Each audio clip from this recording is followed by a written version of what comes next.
Hello, everyone. Welcome to our podcast. Today, we will talk about hacking, and I'm with my group members, which is Lester Ablat, Eman Barreto, and Angelo Cuanco. Our agenda for today is what is hacking, the types of hackers, what can be hacked, example scenarios, and how can we prevent hacking. So, on our first agenda, what is hacking? Sa tingin nyo, ano yung hacking ba? Siguro in the term hacking, yung unang nagkam sa mind ko is it's like trying to gain access to a system that is not yours, so it's an unauthorized access. So a commonly used hacking definition is the act of compromising digital devices and networks through unauthorized access to an account or a system. So hacking is not always a malicious act, but it is mostly commonly associated with illegal activities and data theft for cyber criminals. So hacking in cybersecurity refers to the misuse of devices like computers, smartphones, tablets, and networks to cause damage or corrupt systems, gather information on users, steal data and documents, or disrupt data-related activities. So, ganun. Kayo ba, may masasabi pa kayo doon? Additional? So just like Lester said, I will just expound on the term ethical hacking, since this is probably been a trend in cybersecurity. We can define ethical hacking as a legal and aims to improve the system security, since, as Lester said, not all hacking is malicious. Some hackers contribute to cybersecurity by identifying and fixing vulnerabilities, and these are called the white hat hackers. But what if those hackers have actually a malicious intent? Like, how can companies defend them? This can be also said as an attack of social engineering by posing as a white hat hacker, but deep inside they actually have malicious intent. Like, how can companies defend from this? Is there any measures? For me, at least, I think there's none, since this is a form of social engineering. So, what are your guys? What do you say? Wait, can you repeat yung question? Like, since ethical hacking has been a trend in cybersecurity now, like, what if those white hat hackers actually have malicious intent? Like, they can pose for the company as a white hat hacker and say that they are improving the system, and maybe the company will give them access to such critical systems. And when they gain those access, what if they use it for malicious intent? Since this is also classified as social engineering, right? Like, how can companies defend from this? Well, to be fair, like, siguro, like, may i-assign na magbo-monitor sa kanila. Yung talagang trusted ng company, like, administrator talaga. Kasi, if yung company, binigay lang sa kanila, tapos wala nang ginawang countermeasure, talagang very vulnerable na sila sa attacks. Kaya, dapat talaga may naka-assign na nagmo-monitor. True. May do you have any? Actually, pwede rin sila maglagay ng mga permissions. So, hindi naman lahat ng permissions ibibigay sa white hat hacker. So, baka mga specific areas lang yung pwede lang i-access. And hindi naman lahat ng, kunwari, yung mga read and write. Siguro, read lang pwede lang gawin, hindi lang write. So, siguro permissions are a one way to defend against yung ganong klaseng attack. That's a good practice. So, speaking of, So, speaking of types of hackers naman, which is our next agenda, as Eman said, yung mga white hat hackers, which considered to be good guys, ganun. So, do you also have any other types of hacker you guys wish to share to us? So yes, there are also other types of hackers besides white hat hackers. So of course, since my white hat, which are so-called good guys, meron ding black hat hackers, which are the bad guys of the hacking scene. So basically, they try to discover any vulnerabilities in systems or software, and they try to exploit them for financial gain or for any malicious purposes. Meron namang gray hat hackers, which are somewhere between the good and bad guys. So they attempt to violate standards, but they don't really intend to do any harm. So usually, yung mga actions nila is for the common good, pero since they still try to do exploits, medyo nasa gray area na sila. Meron namang hacktivists, which they are hackers that hack systems to do activism. So they could try to get into governments to expose secrets or to send a message basically na kunwari may ginagawang mali pala yung organization. So those kinds of hackers can be called as hacktivists. So meron pang script kiddies or skids. So these are amateur hackers which are usually hindi sila ganun kagaling sa pag-hack. So they usually just use other hacks to hack other people, but they themselves are not really good at hacking. So lastly, meron pang whistleblowers, which they deal damage to the organizations that they work for by leaking sensitive data. So yung motivation sila, iba-iba. It could be for good, pwede rin silang hacktivist, pero pwede rin silang black hat. So usually they are whistleblowers nga, so they usually leak sensitive data, and ayun nga, it's either they are good or they're bad. So based on those types of hackers, what can you guys say about them? Personally, I think yung sa script kiddies, I think na-encounter ko din sila because, online games, di ba? Sometimes may issue about hackers, and from what you said, I think sila yung mga people na don't really know how to act, but they search kumare sa Google scripts to hack a certain game, ganun. And then, I guess they fall on that Like category na. Like Yun, cheat engine. Cheat engine. True. Or yung mga aimbot. Yan. Yun, mga Diba yung aimbot. script kiddies din pala tayo at some point. Yung biglang magugulat na matay ka tapos tawal ka niya, ganun. Diba? How to get gems in Clash of Clans. Yan. Mga ano Tapos, sa din yung hacktivists, like, makita mo sa Facebook feed or Twitter feed, like, may mga, nagsasabi na hack yung PhilHealth website, ganun. Tapos kung ano-ano na makikita mo nun. Yan yung mga talagang, kudas na encounter ko. Kayo ba? Well, in the context of hacktivists, tingin nyo ba, alam nyo ba yung Anonymous? The famous hacking group. Tingin nyo ba, effective yung means yun ng pag-gain ng global attention to solve a single problem? Or is it too much? Since marami sila na-apektuhan like hospitals, banks, do you think it's too much to obtain a single goal? Ano ba yung mga nagawa nila? Kasi I know them but I don't know much about their actions specifically. Well, let's do a quick Google search. So, what does Anonymous?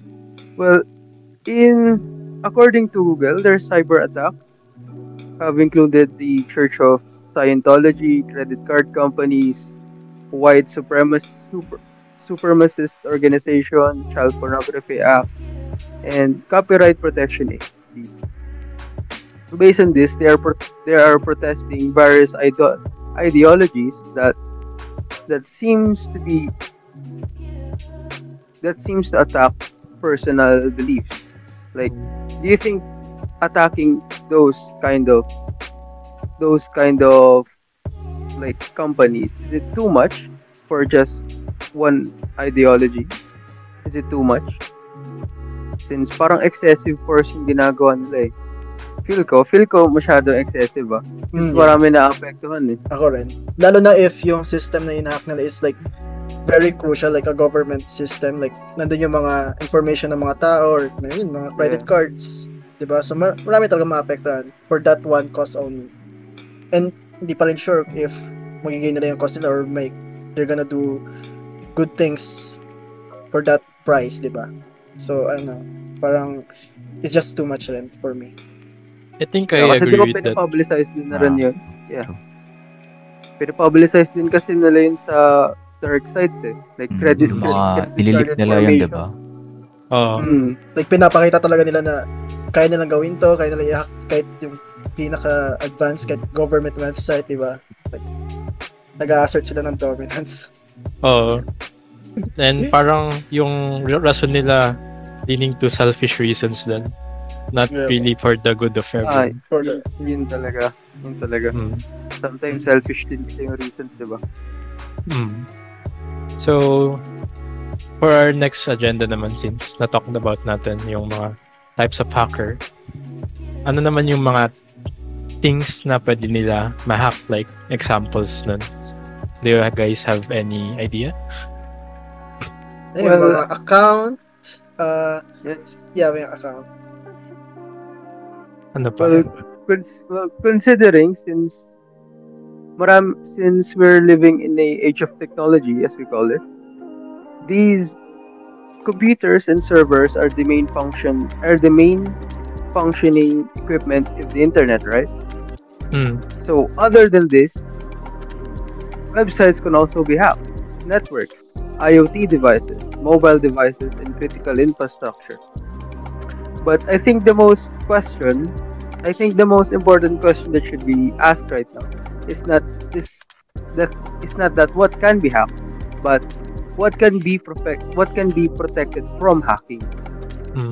Like, do you have any idea like what can technology do to prevent that from being hacked?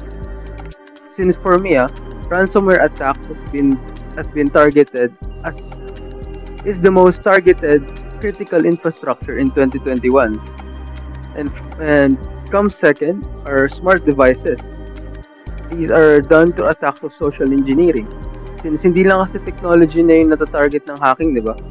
People na rin Like, syempre, alam niyo naman, maraming na-hack na social media accounts. Facebook, Twitter. Mga boomers mostly, gano'n. Mga boomers. Yun, mga oldies, gano'n. Like, di masyado techy. Like yung sa mga tech support scams, Siguro, yeah. So, India number one. India. Siguro, education is like vital rin for those people that are not very techy. Like, they should be they should be introduced to the world of technology, like hacking, like mga scams, like yung mga phishing schemes, ganon. So in order to protect their accounts or like their devices. Ganon. So since we're in this topic, pag-connect na natin yung hacking prevention na isa nating agenda. So bigay lang kayo na ideas niyo. Ano din? Ayun. Siguro for me, like, don't download suspicious apps, don't go on suspicious website, anything suspicious. Yung mga crack teams, for example.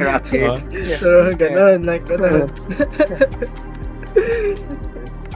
Saka rin, you can enable two-factor authentication on your accounts para pag nakuha yung password mo, they still need your two-factor authentication whether through email or your phone. So, para hindi nila kagad ma-access yung mga accounts nyo, you can always use 2FA for your accounts. That's really Pero in my opinion, I think the best prevention in hacking is always monitor for unusual activity, since yun talaga yung first line of defense mo is to regularly check your account. One way of doing this is you can have intrusion detection systems para ma-monitor mo yung real-time na activity traffic ng social media mo, for example. Feel ko in my opinion, that is the topmost best. Good thing yung mga mga apps like Google, Facebook, may ano na sila like tracking, like yung mga login. Ay, Ah, may oo. history Nat- sila. Yeah. Ganun. History ko, Yes, may yes. location, ganon. Yes. Kung Saka Saka ganun nag-notify rin sila pag merong ganun. ganon. Oo. So, they're really improving yung security ng mga accounts. So, which is good. Feel ko dapat yung mga ganyan talaga widespread yung mga systems na ganyan eh. Hindi lang Hindi lang sa isolated sa Facebook. Google, no? Just sa mainstream Oo. media, ganon. Mm. Tama. So, since we have talked about that, do you guys have like any experience na or known experience where na-hack yung friend nyo, na-hack kayo, or any hacking example or scenarios? Ako, na-hack me, personal experience, like, it's a game account, yung Genshin account ko na-hack. Genshin, okay. Oh, 'di ba? Like actually nagulat na lang ako, nag-login ako, then nagsabi siya na account or password error, which I know na naka-save kasi yung password, 'di ba? Kasi ayoko na mag-bother na mag-type ulit. Mm. So pero ano na ko pa rin, like tinype ko pa rin and yun ulit, account or password error, then I like check yung account ko and may suspicious email na natanggap. Hindi siya nasa main email, nasa parang spam siya or like nasa trash. So parang nagkaroon ng access yung hacker dun sa email ko. And then tinago niya yung email na nag-login yung notification ng Genshin na nag-login. From Di mo na ba na-recover? na-recover ko syempre. Nice. Actually 2 months yun. 2 months. 2 months? Di mo na... Bago ko na-recover. Oo. Buti na-recover. Kasi Tagal na. ayun nga. Tapos ayun, like nag-appeal ako sa Genshin customer service. Like they gave me a tons of like a form, may mga question doon kung kailan ginawa yung account, kung ano yung unang character ko, and thankfully naalala ko pa yun by that time. Tapos like it took 1 month pa to receive an email from them, and ayun, nakuha ko na ulit yung account ko. Pero nung pag-login ko, nawala na yung wishes ko, which is yung primary, like parang nagamit na ng hacker. ginamit na ng hacker, which is napayak ako, pero okay na rin kasi At least na balik ka sa'yo. Oo. Actually, taga-Russian yung hacker na yun eh. Nakita ko eh. Like, sinerch ko. I see. May .ru. Mm. So yun, ayoko na ulit mangyari yun. So, sa akin naman, yung friend ko naman na. And it's through his email because lahat ng accounts niya, isang email ang gamit niya. So, he log in on a website and lahat ng account niya from different applications affected. Hindi niya ma-access and stuff. And based from what I've heard from him, it's ransomware because nanghingi ng pera yung hacker with the promise of letting go of his accounts. And he actually lost money because na-hack din through yung sa GCash niya na may laman, which thankfully have less money lang naman. Ayun lang. So that's what my friend experienced. Do you guys Mas have matindi anything yung sa else? friend mo. Grabe.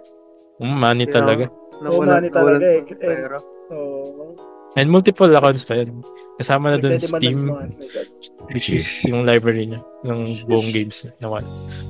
kaya talaga pag ganyan, dapat multiple accounts ginagamit. Oh, Hindi lang yeah. isa. True. Kasi napaka-risky Lalo na na sa isang Gcash. email lang. Mm-mm. Yeah. Dapat separate ka lang, like dedicated, tapos napaka-protected ng account na yun. So may ibang scenarios pa ba kayong masasabi? Yung friend ko dati, isang araw nagising na lang ako, nag-send siya ng sa akin, phishing link. So malamang na-hack na yung account niya. So yung account niya kasi is Discord account siya. So ang nangyari pala dun, may nag-send sa kanya ng message, tapos tinap niya. Tapos nawala naman nangyari. So akala naman niya na parang wala lang, di gumagana yung website. Tapos ayun na nga, kinabukasan, nag-spam na yung account niya mismo. Sa mga friends list niya, sa mga server, basta sa lahat ng mga kasali niya. Nag-send na siya ng phishing link. So ayun, na-recover naman niya yung account and wala naman siyang nawala. Kasi wala namang binago sa account, walang change na username na mga ganun. Tsaka wala ring Nitro. So, nag-spam lang siya Nagseta basically. talaga. Pero ayun naman, na-recover din naman niya yung yung account. Pero para safe, delete na lang niya tapos kumuha siya ng bagong account. Yeah, that's Uh, mas safe. Oh, So, Better parang yun, access no? pa Hindi ulit. ka nadali ng phishing. Buti hindi So, ka ayun, nadali phishing. ng phishing. Syempre, halata Ang dami naman. nadadali Hindi ba? doon. Oo Ang nga. dami nadadali sa phishing It's link obvious na pero Kakilala mo, talaga. di ba? Kakilala Oo mo nga. Kakilala mo Lalo eh. pag close mo, syempre itatrust mo Oo, yun. yun. Oh, ano to? Tsaka Alam mo, yun na meme, nga, tas ayun pala, wala hack rin na pala. naman nangyari. So, di mo expect na nahack na ka na pala. Oo. Diba? Diba? Marami. So, Mahirap din. Kaya kailangan mo din malaman behavior ng kaibigan mo eh. Oh. Since dun mo lang madidistinguish eh. Dun mo lang madidistinguish yung Doon mo senses halata niya kung eh. nahack na siya. Nadami Oo. ko pa. Damn. Anyways, Magdadamay ka pa, madadamay pa yung iba. since ayun na ata lahat ng scenario na to, that's all our agendas tackled na, and I hope the viewers can get something out of this, and thank you for my group members' own opinions and sharing of experience. So that's our podcast for today. Thank you for listening. Bye bye. Bye-bye.